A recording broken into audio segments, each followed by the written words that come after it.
I'm here. I'm Chief Dr. Patrick Osagie Eholor. And in her second sandwich. Okay, Lead counsel to the plaintiff.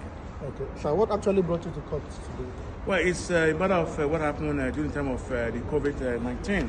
I am originally from Edo State, specific Benin City, right? So during the time of the COVID-19, the United Nations and the World Health Organization supported Ministry of Health supported the citizens to have a free COVID test.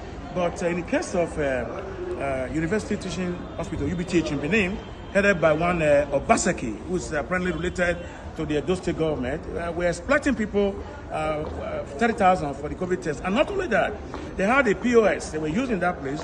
That the owner lives in Banana Island on the expense of the detriment of the poor, innocent citizens, exploiting people to pay commission before you can use their POS. Where is clearly stated that when you are purchasing anything because of the cashless society, the man who owns the hotel or the hospital is responsible for the charges of the POS and not more than 65 kobo. They were charging 10%.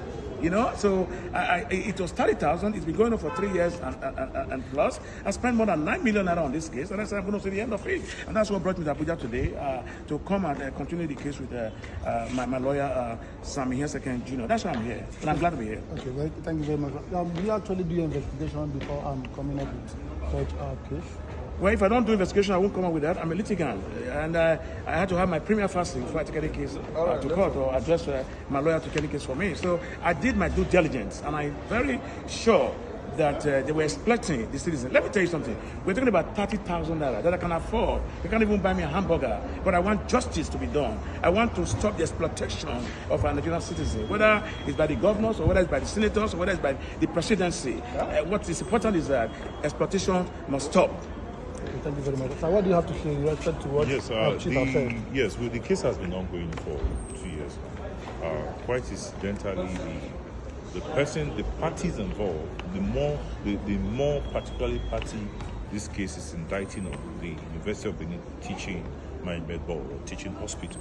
Actually, the essence of all that transpired in court, they have filed a premier objection challenging the competence of the suit, that this suit was not filed within a period of 3 months, claiming the Public Officers Protection Act. But that act or that law is not actually a blanket act of the law. There are exceptions to that law.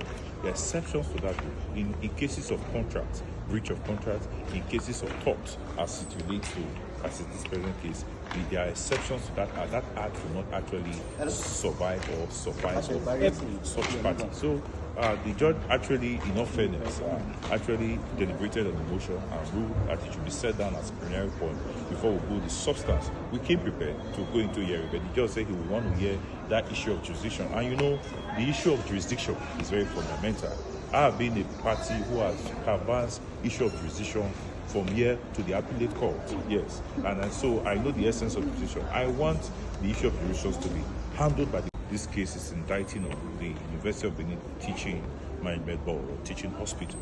Actually, the essence of all that transpired in court, they have filed a premier objection challenging the competence of the suit, that this suit was not filed within a period of 3 months, claiming the Public Officers Protection Act. But that act or that law is not actually a blanket act of the law. There are exceptions to that law.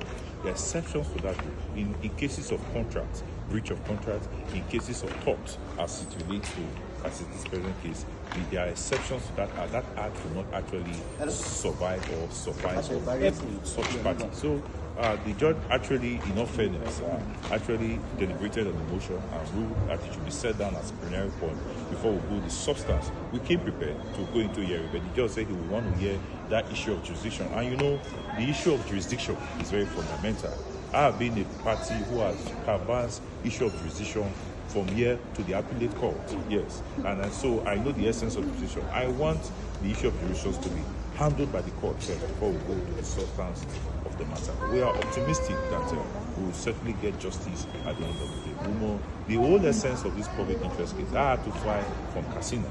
I had to leave very other cases engagement to actually attend the sitting. He flew all the way from Benin, Lagos, China, where he was recently, and had to come to this city. That's to show that it's very important that every Nigerian now, they must speak out, they must have a voice, they must all be activists. Yes, thank you. Thank you very much. Thank you for coming. Thank you very much. Appreciate it.